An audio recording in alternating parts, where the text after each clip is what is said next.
Hi everyone, I'm joined by Paul, I'm joined by Rob.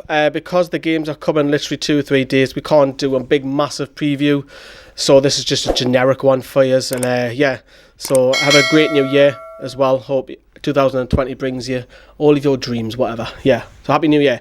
Right, Mike actually selling up, is he? That would be a lovely new year. Hopefully that does happen, but I cannot say that anytime soon. Let's crack on. Rob, I'll come to you. Leicester rested 9 players. West Ham obviously sacked the manager, but they still rested a whopping 9 players and got the 3 points. It's not. I wouldn't say it's a sign of champions because Liverpool are going to win the league, but top 4 easily for them this year. Oh yeah, definitely. They've really hit the ground running this season. They can afford to drop to rest 9 players in this busy schedule and still come out with a really good performance and a really good result. Yeah, it's Wednesday, isn't it? Yeah, New Year's Day. That is going to be a difficult one for us. As long as we can keep Perez happy, I would be happy. Are you sure? Quiet. Sorry. As long as we can keep Perez quiet, I'll be happy with that because I just dread it. Him scoring at the Gallagher end, when we played Leicester in the Carabao Cup in August. Yeah, he nearly scored a couple of times. He was desperate to score. Times when so many goal scoring opportunities, clear cut chances that he didn't take. He's desperate to get one over us, and I just really don't want him to do that celebration right in front of us. Let's hopefully he doesn't, because he'll probably play. But then again, he did play against West Ham, so who knows? I think Jamie Vardy's going to come back in. Obviously, he's just had a baby over the weekend, so congratulations, Mr. Vardy. He's going to come back in. Tielemans, Maddison, they're all going to come back in. Are you worried for this, Paul? This is one of the matches I'm most worried about throughout the season, to be honest, because they have got a very, very hungry and determined team. Leicester are the type of club that we should aspire to be, and you wouldn't have said that when they were fighting back in League One. That's why Perez left. They're everything that we could be and should be. They're making the right decisions. They're making the right signings.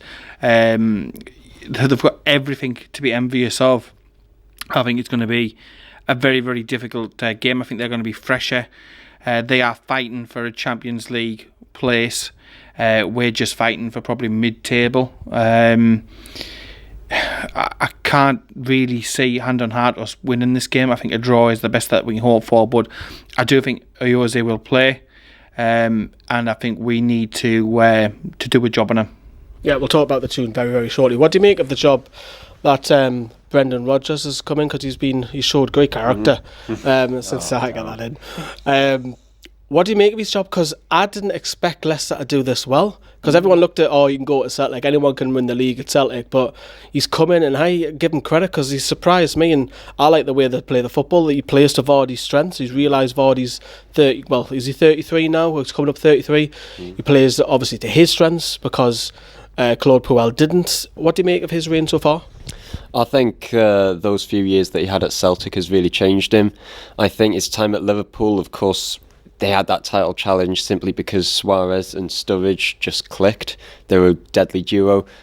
Take Suarez out the team, and all of a sudden Liverpool, was it 7th that they finished the following season after that title challenge?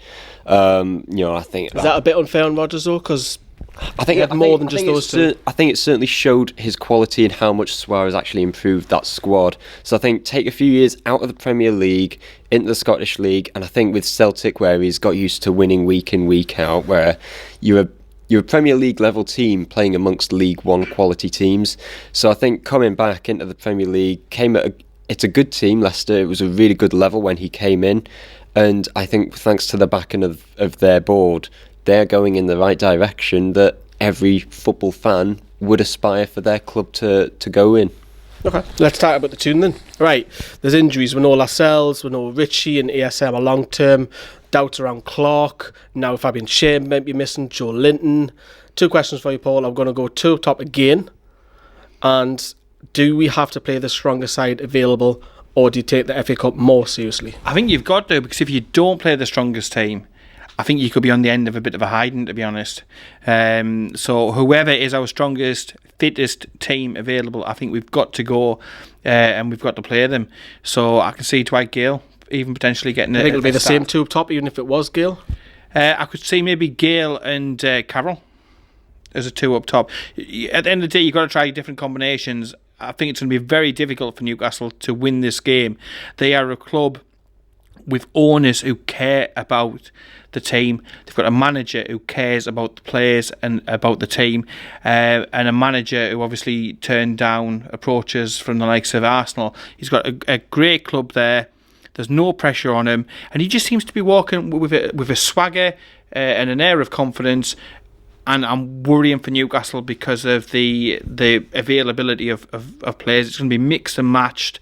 Even the likes of Kraft might get a look in, in this game. With Manquillo taking a knock, with Yedlin not exactly doing fantastic in the last game, he will look to rotate.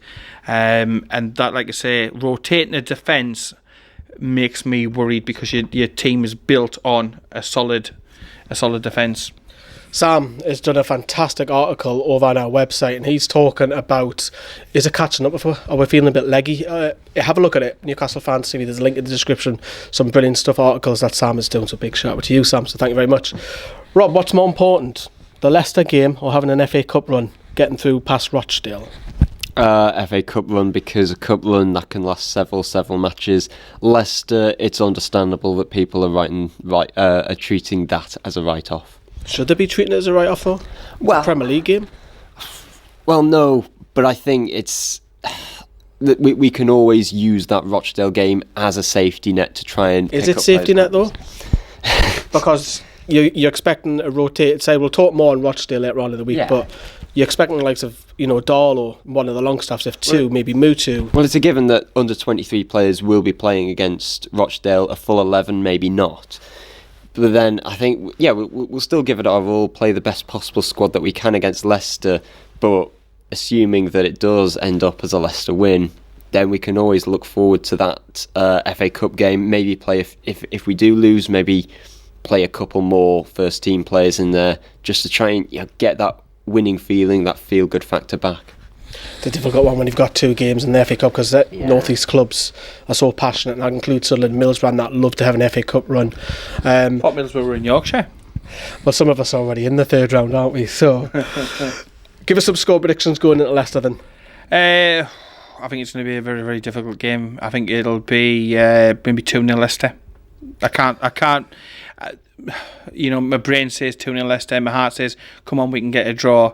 I think that if the players go in there and they give the 100%, they give the commitment and they've tried their best, that's all we can ask for with this patched up team. We've got 25 points in the bag, so that gives me more confidence to think, in a way, let's go for this FA Cup. I'm in my late 30s now, and I've not seen us win a major honour. It's people who are 50 years haven't even seen that, man. So you know what I mean. And I want to see us do well in the cup competitions, and also looking ahead with regards to the wider picture and recruitment. I do think we'll be safe, no problems. But is safety that exciting? No, it's not. But imagine a semi-final, a final appearance, a cup win, getting towards the later stages of these competitions. That would just be fantastic, and it's what I've wanted from being a little kid right the way through. I wanted to see us lift that FA Cup. 3 hours later. I want us to approach that second game, the cup game, in the right way, get the result, and start building up a bit of momentum in the cup. 2 hours later. And then if the powers that be see, a cup run, and that was positive for PR and this, that and the other, you also don't know, they might prioritise it. The likes of Mike Ashley, the likes of Lee Charnley might actually start prioritising cup competitions and pushing the club on. You never know. 1 hour later. Unfortunately, I think we stuck with those two losers for the time being. Someone remind me never to ask Paul about a score prediction ever again.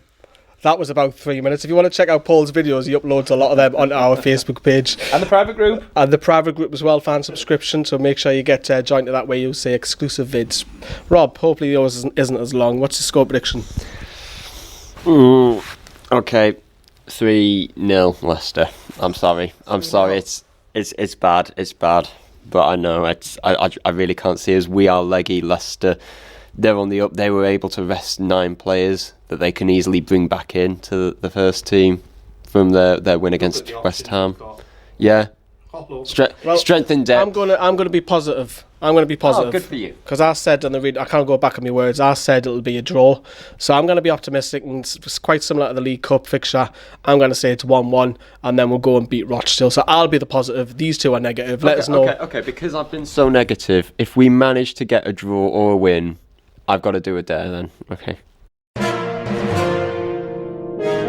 A pre-selected dare. I'll let the comments let us know what the dares will be, rather than us. Let us know. I've not said that. I've not said that. Not. Fire away. He has to do a dare if that happens. Okay. We'll pick the best one. We will pick the best one.